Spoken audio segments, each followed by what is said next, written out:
और लगातार हम बीते दिनों में हमारे उस शत्रु यानी लूसीफर के विषय में सीख रहे हैं, क्योंकि ये एक लड़ाई है, एक मल युद्ध है। और अगर हमें अपने शत्रु की तमाम चालों को, उसकी ताकत को, उसकी कमजोरियों को नहीं सीखेंगे, नहीं समझेंगे, तो कभी भी हम उन पर जयवंत नहीं हो सकते हैं, प्रबल नहीं हो सकते। सो आइए हम परमेश्वर के वचन में चलते हैं। निकालिए नए नियम से इफिसियों की पुस्तक और इसका 6 अध्याय, इफिसियों की किताब और इसका 6 अध्याय और इसके 10 पद में हम लोग देखेंगे।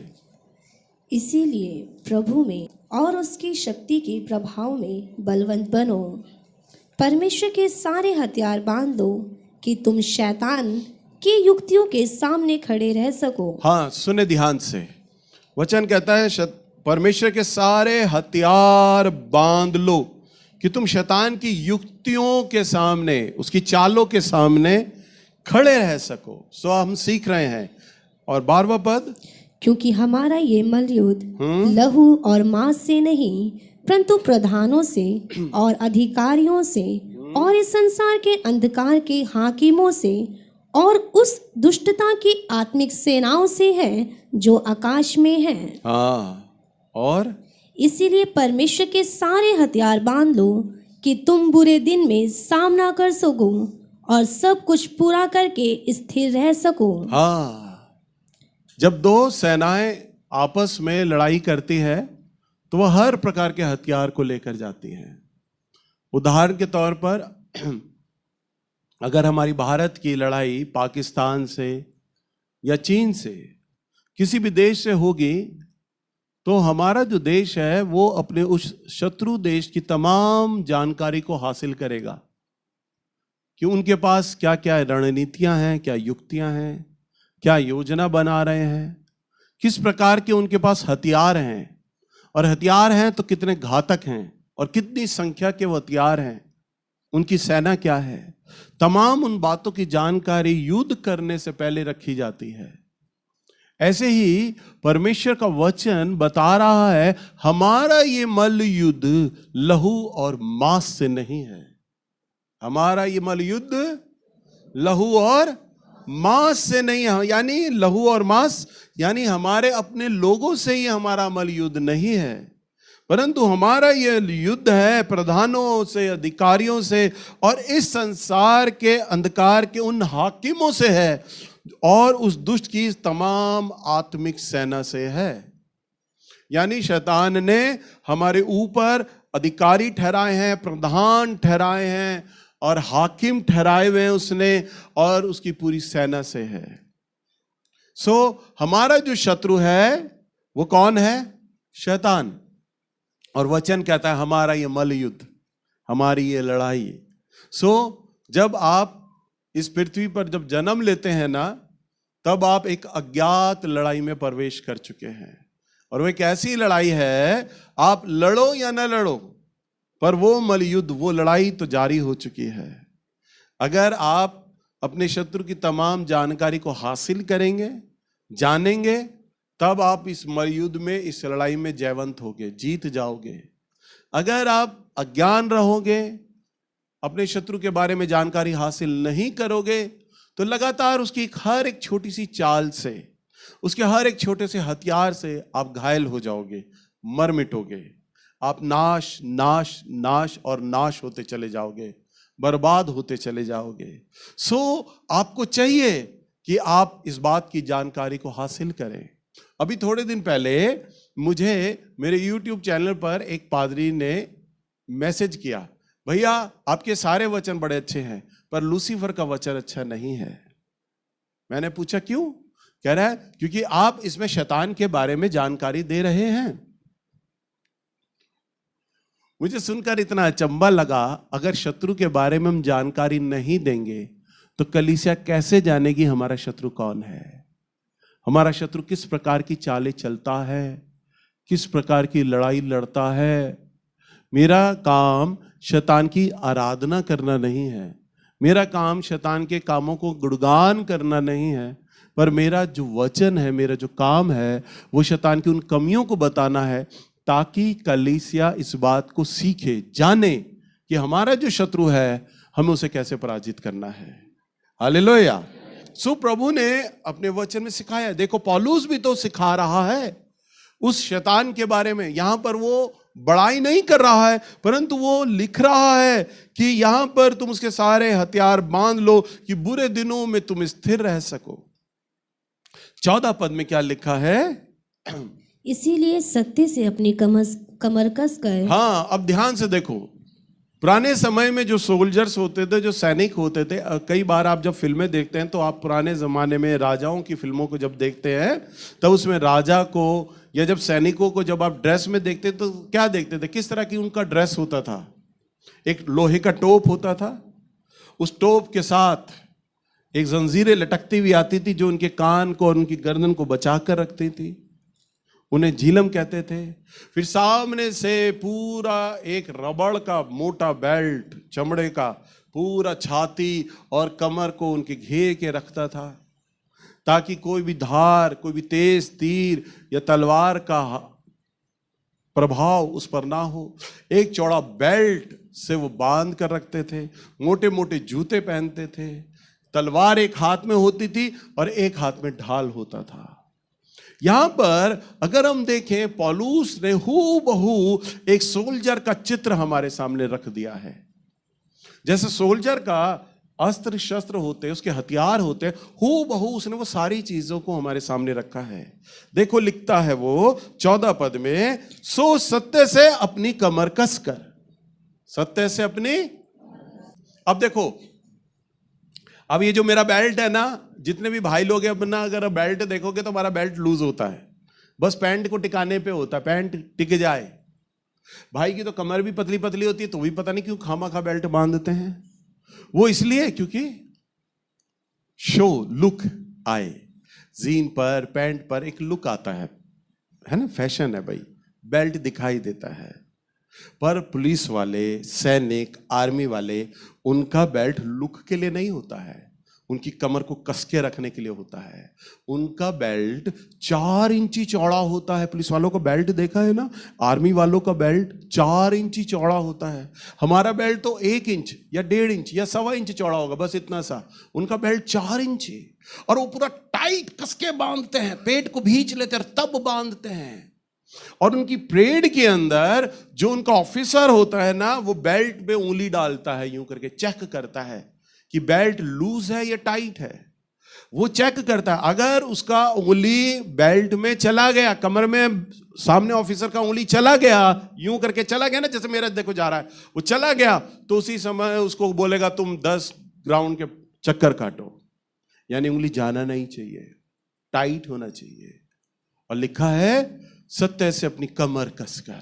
और वो कमर क्यों कसते हैं? ताकि बिल्कुल अलर्ट, बोलिए अलर्ट। बड़ा अच्छा लगता मुझे अलर्ट। कई बार मैं अपने बच्चों को भी ये शब्द बोलता हूं, बेटा अलर्ट।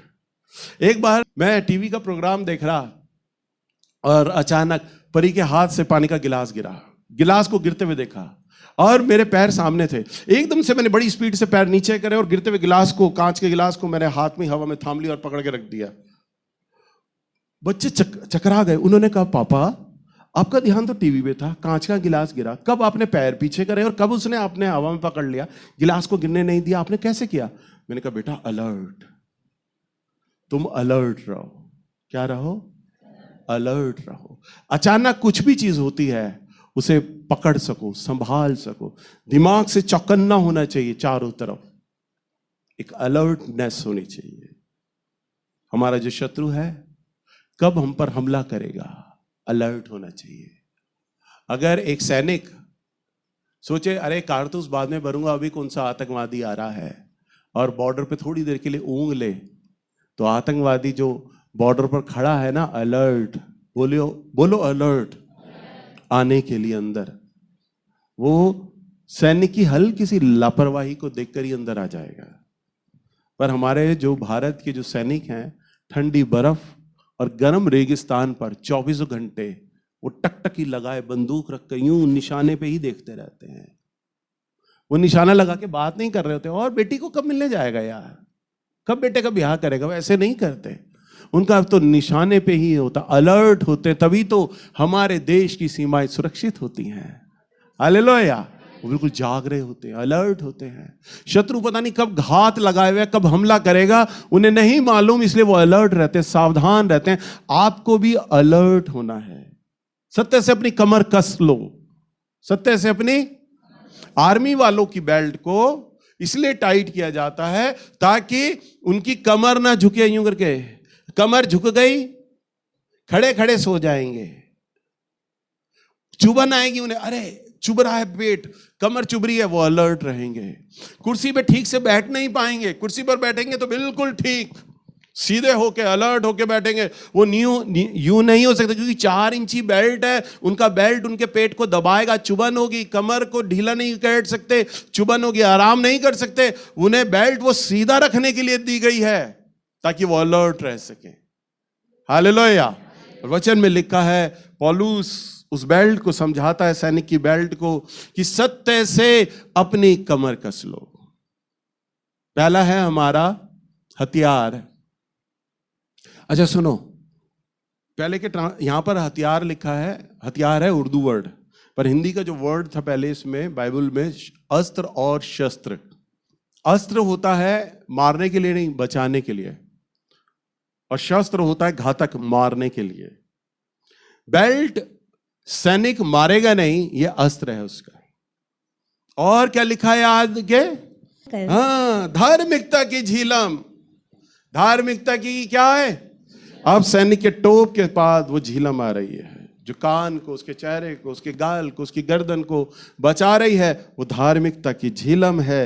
हाँ, और ये भी शस्त्र नहीं है, अस्त्र है, बचाव करती है ये। और 15, और पाँव में मेल के सुसमाचार की तैयारी के जूते पहनकर। हाँ, और पाँव में मेल के सुसमाचार के तैयारी के जूते। अब जूते शस्त्र नहीं है, अस्त्र है, बचाव है, ये बचाएगा आपको। 16, और इन सब के साथ विश्वास की ढाल लेकर। विश्वास की ढाल लेकर। अब ढाल क्या है? विश्वास की ढाल है, ढाल है आपके हाथ में, परंतु वो क्या है? बचाव करेगा, अस्त्र है, शस्त्र नहीं है वो। और तलवार की ढाल लेकर स्थिर रहो, जिससे तुम उस दुष्ट के सब जलते हुए तीरों को बुझा सको। उस दुष्ट के जलते हुए तीरों को बुझा सको। क्या कर सको? वो तीर मारेगा और आपको ढाल से अपने आप को बचाना है। ढाल से क्या करना है? हाँ, और 17, और उद्धार का टोप। और उद्धार का टोप।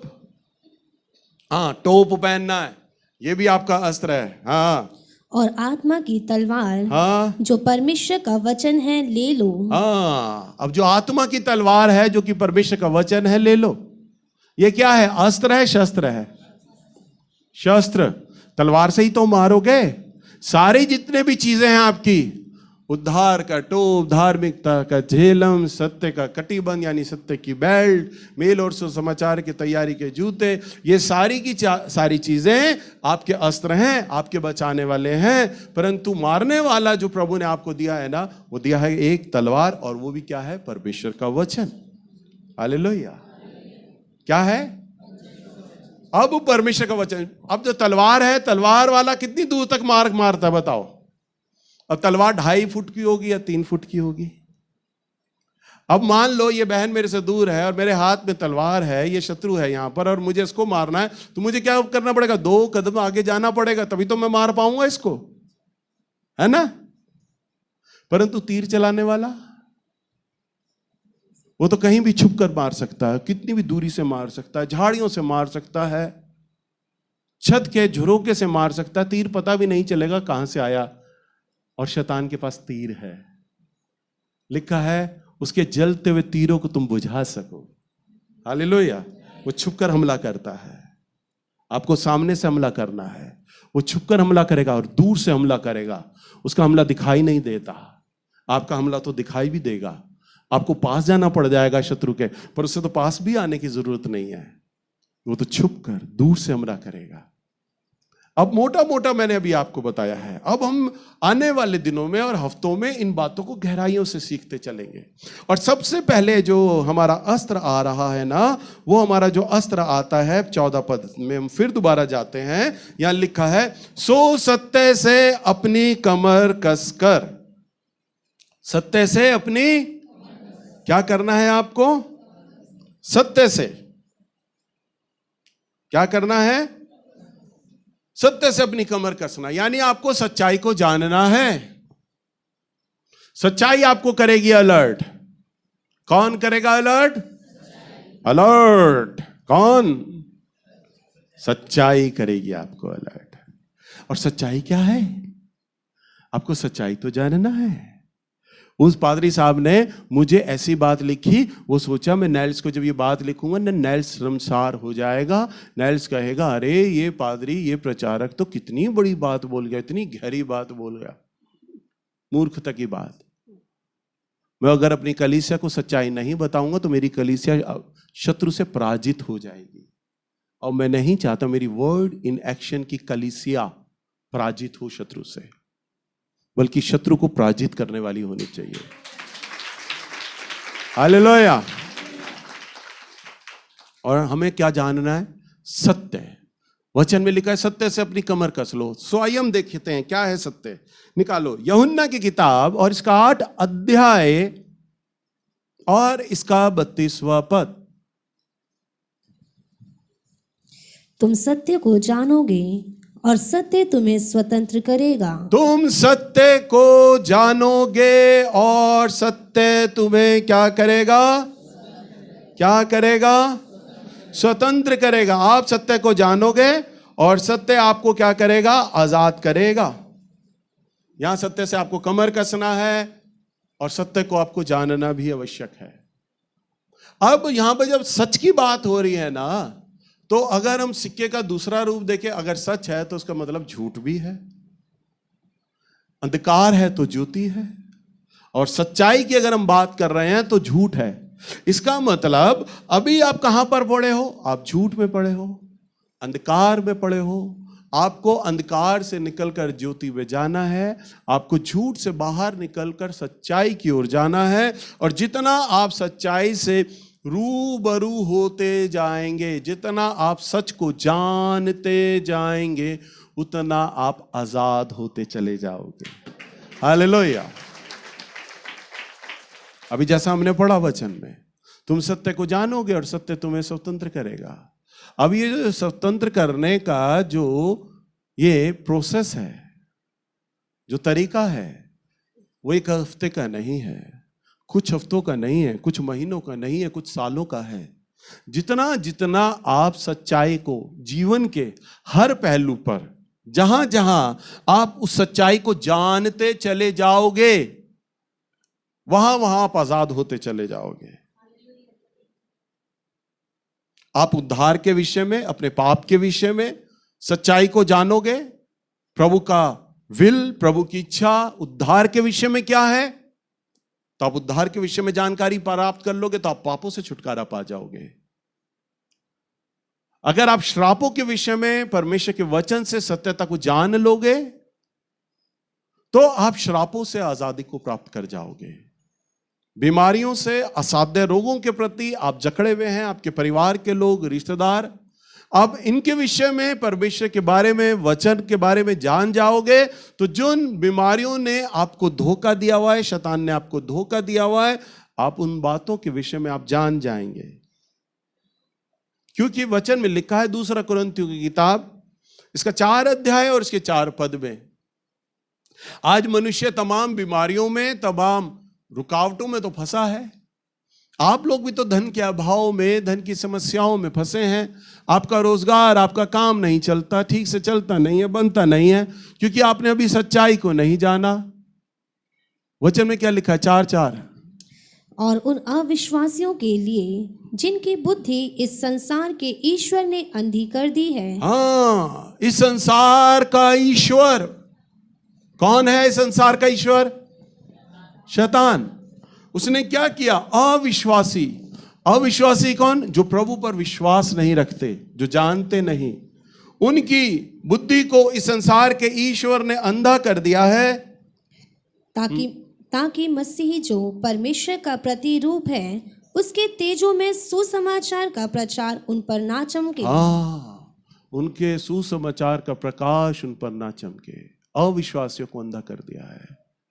आज इस संसार में कई प्रकार के तांत्रिक, बाबा, ओझा पता नहीं निकल आए हैं। वे अपने आप को प्रभु का दास बताते हैं, परमेश्वर का प्रतिरूप बताते हैं, अवतार बताते हैं और चिन्ह चमत्कार करते हैं और लोग उन पर विश्वास ले आते हैं। अगर हम देखें, यहां पर लिखा है 2 कुरिन्थियों की किताब, इसका 11 अध्याय निकालो, मत्ती की किताब 24:24। क्योंकि झूठे मसीह और झूठे भविष्यवक्ता उठ खड़े होंगे और बड़े चिन्ह और अद्भुत काम दिखाएंगे। क्या लिखा? झूठे मसीह और झूठे भविष्यवक्ता क्या होंगे? उठ खड़े होंगे, बड़े चिन्ह और बड़े अद्भुत काम दिखाएंगे। और यदि हो सके तो चुने हुओं को भी भरमा दें। यानी इतने इतने अद्भुत अद्भुत काम करने वाले आपके सामने होंगे कि मेरी कलीसिया के जो चुने हुए लोग होंगे ना, इस कलीसिया के भी और दूसरी कलीसियाओं के भी चुने हुए लोग। चुने हुए कौन से लोग? जो प्रचारक लोग हैं। चुने हुए कौन से लोग? जो क्वायर के लोग हैं। चुने हुए कौन से लोग? जो सेवाएं दे रहे हैं। चुने हुए कौन से लोग? जो अभिषिक्त हैं, जो वचन जानते हैं। ना जानने वाले लोग नहीं, जानते हैं, अच्छे से जानते हैं। शैतान ऐसे झूठे चिन्ह और चमत्कार करेगा कि वो तक बहक जाएंगे, वो तक बहक जाएंगे। उन चमत्कारों को देखकर, उन झूठे कामों को देखकर बहक जाएंगे। वचन में लिखा है। क्यों बहक जाएंगे? क्योंकि 2 कुरिन्थियों 11 अध्याय और इसका 14 पद पढ़ो जल्दी से। 11 का 14। क्यों बहक जाएंगे? देखो आंसर। यह कुछ अचंभे की बात नहीं, यह कुछ अचंभे की बात नहीं, क्योंकि शैतान आप भी ज्योति में स्वर्गदूत का रूप धारण करता है। ज्योतिर्मय स्वर्गदूत का रूप धारण कर सकता है। क्या करता है? ज्योतिर्मय स्वर्गदूत का रूप। आपके पास शैतान आ जाएगा कभी ज्योतिर्मय स्वर्गदूत का रूप धारण करके, सपने में साक्षात्कार दर्शन दे देगा। आप तो मुंह के बल गिर जाओगे, ओ आज तो स्वर्गदूत आ गया है मेरे कमरे में। और वो कहेगा, मेरी बेटी, मेरे बेटे, अब से तू चर्च मत जाना, वर्ड इन एक्शन कलीसिया में, वहां पर मेरा वचन गलत सिखाया जाता। आप कहोगे, हाँ प्रभु नहीं जाऊंगा, क्योंकि परमेश्वर मुझसे बोलता है। हालेलुया। वचन में लिखा है। अब स्वर्गदूत आ जाएगा, आप कैसे परखोगे स्वर्गदूत को कि स्वर्गदूत है भी या नहीं वो? क्योंकि वचन में तो लिखा है शैतान भी स्वर्गदूत का रूप धारण कर लेता है। शैतान भी, तभी तो वो चुने हुए लोगों को भरमाएगा। अगर वो अभिषिक्त लोगों के सामने राक्षस बनकर आ जाएगा तो विश्वासी लोग क्या कहेंगे? ऐ दुष्ट, ऐ शैतान, चला जा। उसे आज्ञा देंगे। वो ये बेवकूफ है जो ये आपसे ये सुनेगा कि आप मुझे ऐ दुष्ट बोलो। वो तो स्वर्गदूत बनकर आएगा आपको भरमाने के लिए, आपको झूठे स्वप्न देगा, झूठे दर्शन देगा। वो आपके सामने आ जाएगा और आपको बोलेगा।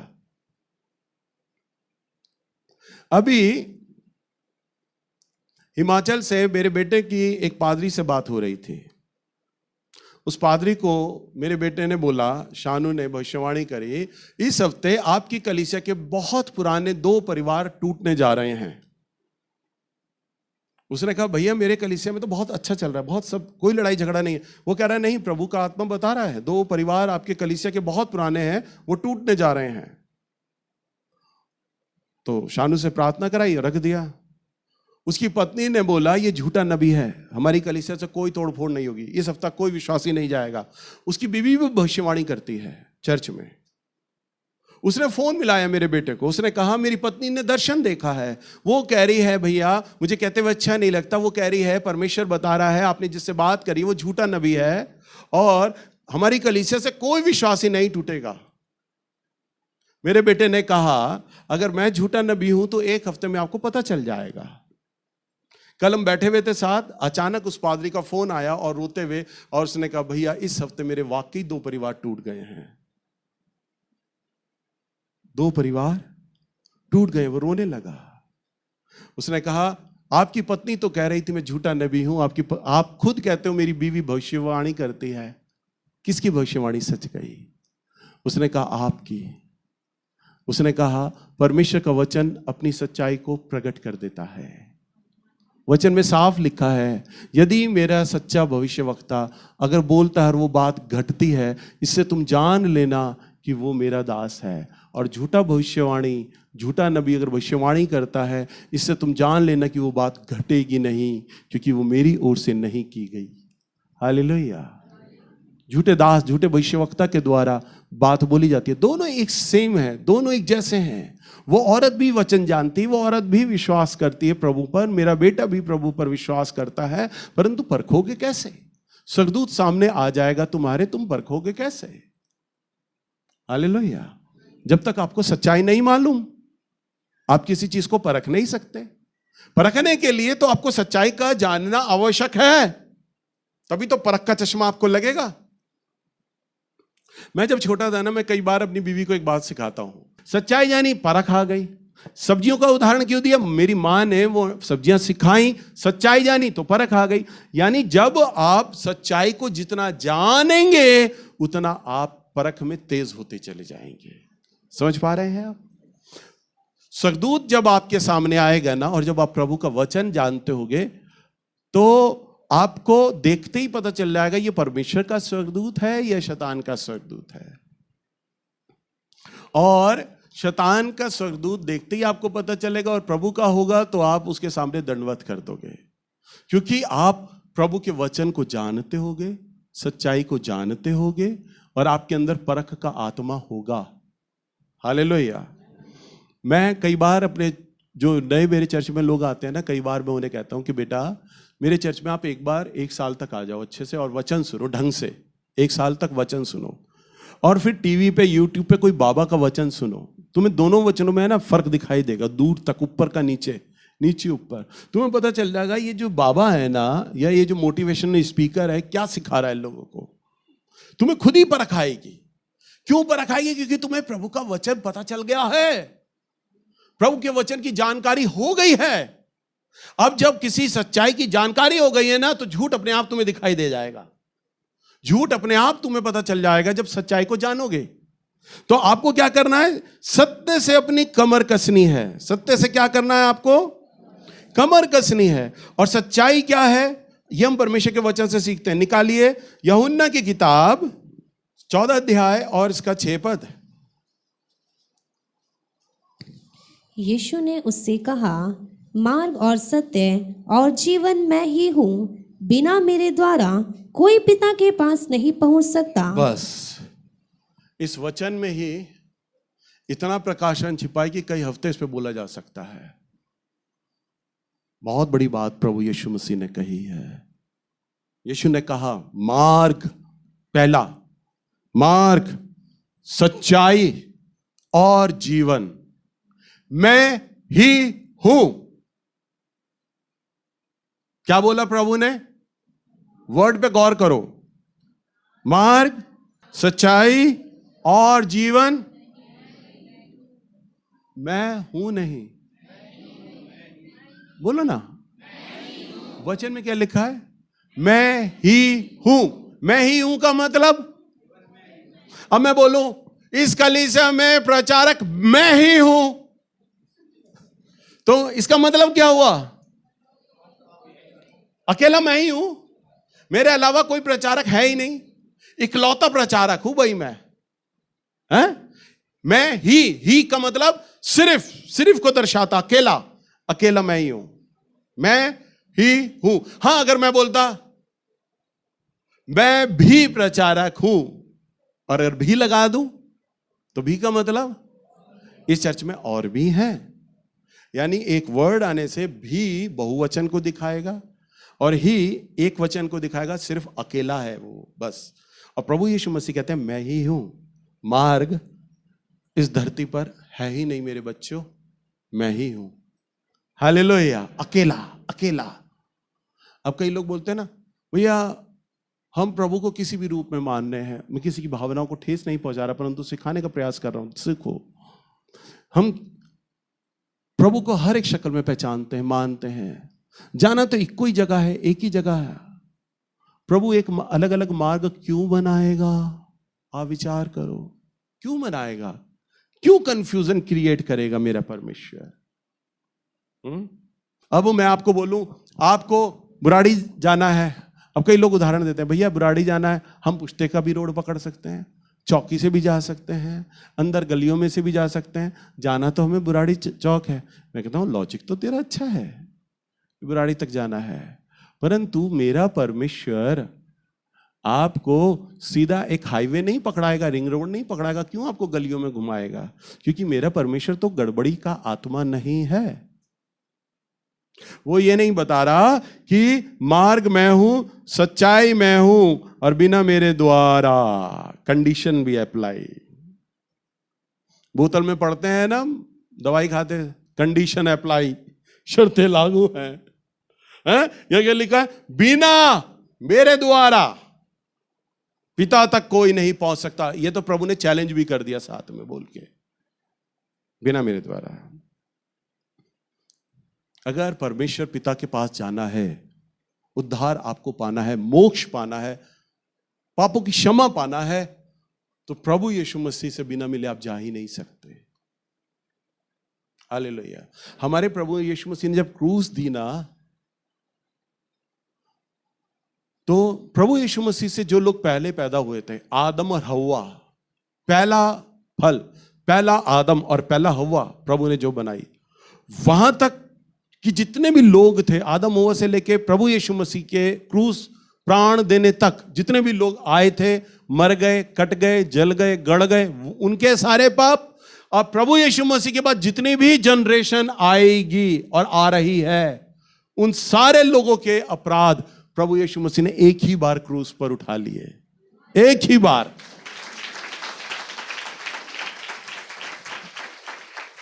तभी तो वचन में लिखा है, जब प्रभु यीशु मसीह जी उठते हैं और मरियम मगदलीनी प्रभु यीशु मसीह को छूने लगती हैं, प्रभु यीशु मसीह कहते हैं अभी मुझे मत छू, क्योंकि मैं अभी पिता के पास नहीं गया। तो प्रभु यीशु मसीह 3 दिन कहां थे? वो अधोलोक में थे, उन आत्माओं के पास, आदम हव्वा से लेकर और प्रभु यीशु मसीह के प्राण निकलने तक, उन आत्माओं के पास प्रभु यीशु मसीह संदेश लेके गए, तुम्हारे पापों के कारण मैंने बलिदान दे दिया है। हालेलुया। और फिर उन आत्माओं ने, उन मुर्दा आत्माओं ने प्रभु के वचन पर विश्वास किया। अच्छा, आपने हमारे लिए मोक्षदार बने, अब हम विश्वास करते हैं। उस समय जितनी आत्माओं ने प्रभु पर विश्वास किया, वो वहां से कैटेगरी बटी, वहां से वो स्वर्ग चले गए, और वहां से जिन्होंने विश्वास नहीं किया उन्हें नरक की आग में झोंक दिया गया। तभी तो प्रभु ने कहा है, और जब तक पूरी जाति तक मेरा वचन ना जाएगा, मेरा दूसरा आगमन नहीं होगा। हर एक व्यक्ति प्रभु के बारे में जानेगा, चाहे वो टीवी के माध्यम से जाने, ऑनलाइन माध्यम से जाने, यूट्यूब माध्यम से जाने, चाहे उसे सड़क पर कोई पर्चा दिया जाए। बाइबल ही एक ऐसा धर्म शास्त्र है जो हमारे विश्वास को साझा करने का आज्ञा देता है। एक बार कुछ लोगों ने पादरियों को, सुन लो तुम विश्वासी लोग भी सारे सुन लो जरा। एक बार एक पादरी प्रचार कर रहा था, और कुछ लोगों ने उसको पकड़कर पुलिस बुला ली और कहा कि ये दूसरों का धर्म परिवर्तन कर रहा है, बाइबल के बारे में सिखा रहा है, और इसलिए इसे जेल डाल दिया जाए। उसे जेल हो गई, सच्ची घटना है। जज के सामने लाया गया, और जज ने कहा, पूछा कि भाई तू दूसरों को प्रभु यीशु के बारे में क्यों बता रहा है? जैसे आजकल कई होता है, कई लोग बोलते हैं कि भाई ये धर्म परिवर्तन कर रहे हैं, बता रहे हैं, लोग शिकायत करते हैं, जेलों में पादरियों को डाल देते हैं। पादरी ने बोला कि आपके धर्मशास्त्र में जो बात लिखा होगा, क्या आप उसका पालन करेंगे या नहीं करेंगे? उसने जज से 2 टूक पूछा। उस जज ने कहा, हमारा जो धर्मशास्त्र है हम वही करेंगे। मुस्लिम कंट्रियों में जितनी भी मुसलमान के जो कानून हैं, उनके कुरान के हिसाब से बने हुए हैं मुस्लिम कंट्रियों में। उसने कहा मेरा नियम बाइबल है, परमेश्वर का वचन जो कहता है मुझे तो वो मानना पड़ेगा। उसने कहा क्या लिखा है भाई तेरे वचन में? उसने कहा निकालिए मत्ती की किताब 28 अध्याय और इसका 18वां पद उसने जज के सामने रखा और सुनिए क्या लिखा है इसमें। यीशु ने उनके पास आकर कहा, स्वर्ग और पृथ्वी का सारा अधिकार मुझे दिया गया है, इसीलिए तुम जाओ और सब जाति के लोगों को चेला बनाओ और उन्हें पिता और पुत्र और पवित्र आत्मा के नाम से बपतिस्मा दो। सारी जातियों के लोगों के पास जाओ और उन्हें मेरा चेला बनाओ। 20वां पद, और उन्हें सब बातें जो मैंने तुम्हें आज्ञा दी हैं मानना सिखाओ, और देखो मैं जगत के अंत तक सदा तुम्हारे संग हूँ। और लिखा है और जो बातें मैंने तुम्हें आज्ञा दी है उन्हें मानना सिखाओ। उस पादरी ने जज के सामने ये पद रख दिया कि मेरे बाइबल में लिखा है कि मैंने जो प्रभु का वचन सीखा है बाइबल से मुझे दूसरों को सिखाना है। जज ने कहा ये तो बिल्कुल ठीक बात कह रहा है, इसका तो बाइबल ही इस बात को प्रूव कर रहा है। उसने कहा तुम बरी हो, हालेलुया, क्योंकि तुम तो अपनी लिखी हुई बाइबल की बात को पूरा कर रहे हो। प्रभु यीशु मसीह ने हमारा धर्म शास्त्री केवल एक ऐसा है जिसमें हमें अपने विश्वास को साझा करना पड़ता है। यह हमारे लिए आज्ञा है परमेश्वर की ओर से। हम कोई धर्म परिवर्तन नहीं कर रहे हैं, बल्कि हमारे प्रभु यीशु मसीह ने यह आज्ञा दिया है कि तुम जाओ और जाकर लोगों को मेरे बारे में बताओ, सिखाओ। हमें नए नियम से YouTube चैनल के माध्यम से किसी भी जरिए से हर एक विश्वासी को जो प्रभु यीशु मसीह से धुल चुका होता है, जो वचन जान चुका होता है, उसके मन में परमेश्वर का आत्मा अपने आप ये बोझ देता है कि तुम्हें जाकर अपने विश्वास का साझा करना है, तुम्हें जाकर मेरे बारे में लोगों को बताना है। और जितना लोग सच्चाई को जानते चले जाते हैं उतना उतना वो छुटकारा पाते चले जाते हैं। हालेलुया। आपको क्या करना है? आपको सच्चाई सीखना है, जानना है और दूसरों को सच्चाई सिखाना है। जब लोग ये जानने लगते हैं परमेश्वर की योजना, परमेश्वर की इच्छा मेरी गरीबी के लिए क्या है, तो वो धन में अमीर होने लग जाते हैं। जब वो ये जानने लगते हैं कि मैंने पाप किया है और पाप के विषय में परमेश्वर का वचन क्या कहता है, तो वो उद्धार पा जाते हैं। जब वो ये जान लेते हैं परमेश्वर का वचन मेरी बीमारियों के लिए क्या बोलता है, तब वो अपने जीवन में चंगाई को पा लेते हैं। तुम सत्य को जानोगे और सत्य तुम्हें आजाद करेगा। हालेलुया। आपको केवल परमेश्वर का वचन साझा करना है, बताना है। आप जहां भी हैं, जिस जगह भी हैं, आपको केवल प्रभु के बारे में बताना है, प्रभु के वचन को आपको प्रचार करना है, बताना। आइए हम